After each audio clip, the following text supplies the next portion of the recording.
like, oh, actually I could do that. I could just say like all the stuff for Melty Blood, like shielding. Like what is shielding in Melty Blood? Or no, I can make a video on the D button. Like, what's the D button in Melty Blood and why is it so special? Something like that. Yeah, hold on, I gotta write that down. What is shielding and Melty Blood? Okay, cool. Melty Blood has 3 attack buttons, like LK said before. I don't know if anyone watches LK streams, but he also streams good content. Watch LK if you don't watch him. But in Melty Blood, there are 3 attack buttons: A button, B button, C button. Those are the 3 attack buttons. There are 2 other buttons, one of them being the D button, and the other one being your quick action button. But yeah, for shielding, it's like, if you shield something in Melty Blood, it's like, this is your quote-unquote parry button. That's the best way to put it, because everyone knows about Third Strike for the most part. Like, if you think an attack is coming at you at a certain point in time, you shield. Because you shield, if you shield correctly, the opponent's frozen for X amount of frames. I need to put that in the video. I forget how many frames it is, but there's a certain amount of frames where when someone is shielded, they cannot act immediately after, unless there are different circumstances, depending on your moon. Can you hold the shield? Yes, you can hold the shield. If I shield it correctly. You see how it says EX shield? Now watch again.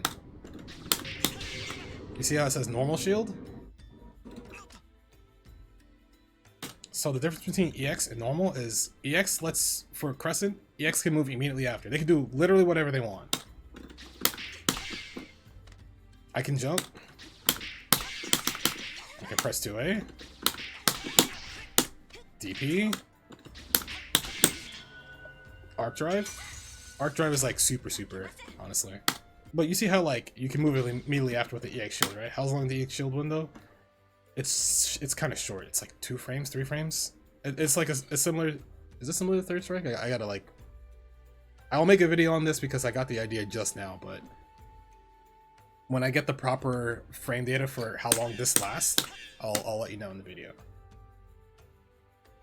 Yeah, it depends on the moon for how long you can hold the shield. So like Crescent Moon, they can hold shield. Full Moon can do the exact same thing. They can hold shield, but I'll show what Full Moon can do right now.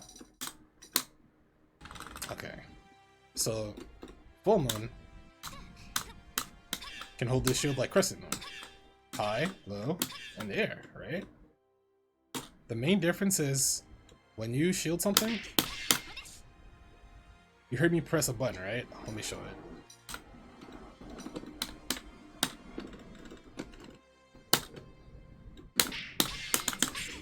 You saw how I can't do like an A button right after?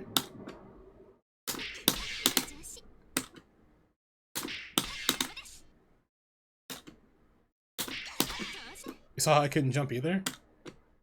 If you're a Full Moon character and you shield something, you are frozen for X amount of frames, and there's only...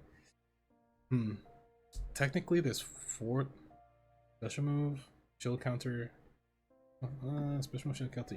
It's... Throw? 4? 5? Oh, I'll talk about the simple shit. 2 things you can do if you're stuck in here is... Shield counter. So you saw the input I did here? So upon successful shield, you do 2, 3, 6, and D for Full Moon. If you shield something in Full Moon, you do 2, 3, 6, and D, quarter circle forward. If you're right, you get a follow-up. It's an automatic follow-up. So, and you can follow up with like, you know, combo into launch. You can follow up with a combo into a launcher. So you do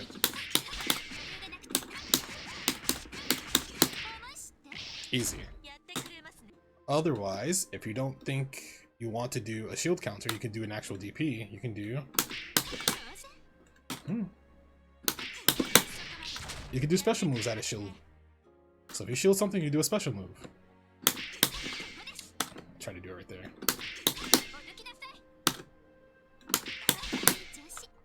I did it too fast?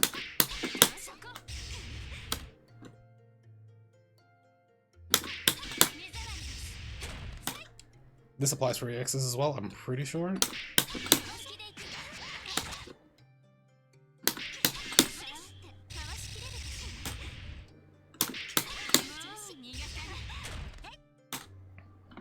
So that's why. So that's what Full Moon can do. Hey, what's up, IGM? Full Moon can do that with shield, with the shield button. They can do the same thing in terms of bunker, shielding in the air, and while crouch shielding. When you're in the air and when you're crouch shielding, you can still do the same thing where you follow up with 236. So.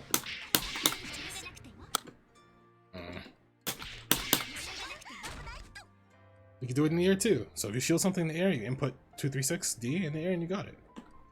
Oh yeah, you can also bunker when you shield.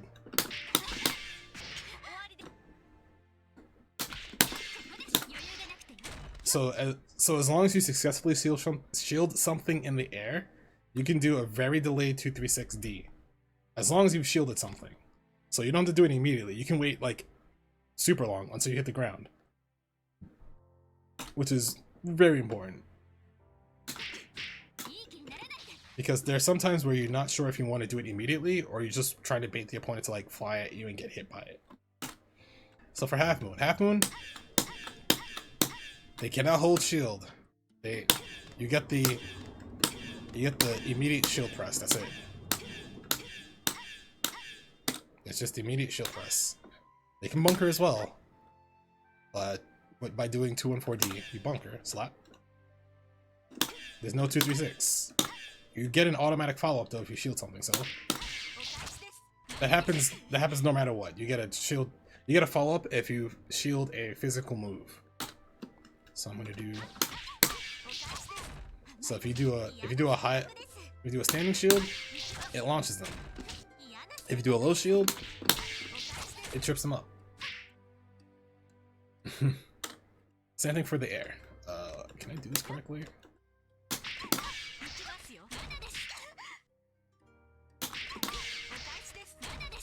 Same thing. It's super nice.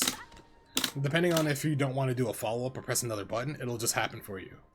So sometimes some people pick this moon because they know what they can shield, but they don't want to do 236D, or they don't want to try to jump or something. They just want the game to do it for them. You see that? That's essentially your alpha counter. So like for Half Moon, they have the best alpha counter in the game. Well, it has to do the clash. You see this? This is if you don't block anything. You can just do alpha counter, but the problem is if you don't clash with anything during that period, that flash period, you're in counter hit state. So from here on, you're in counter hit state. You can't block, you can't do anything until you go back to neutral. So if this gets baited on your wake up, you just explode. I was talking about bunker, so if you do it on block, it costs 100 meter, but does it cost 100 meter? Or is it 50 meter? I always forget. Pretty sure it's 100. That's why people use that shit all the time.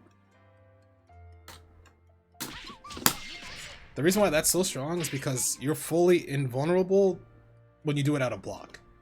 You're fully invulnerable. The only thing that can hit you, that can catch you out of that, is a grab. And that has to be baited very specifically for Half Moon. For Full Moon, their bunker is a lot slower, and it's not fully invincible throughout the whole thing. The only time it's okay is when they block another normal during the clash portion, so... Oops. You see how slow that is? Unless you clash with something during this, it's terrible.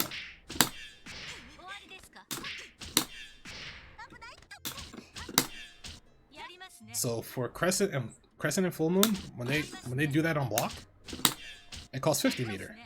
It costs less meter, but it's not as good as when Half Moon does it. But the thing's important in this game: meter management, knowing how to use your D button, knowing when to get your life back if you can do it manually, knowing how to tech, and is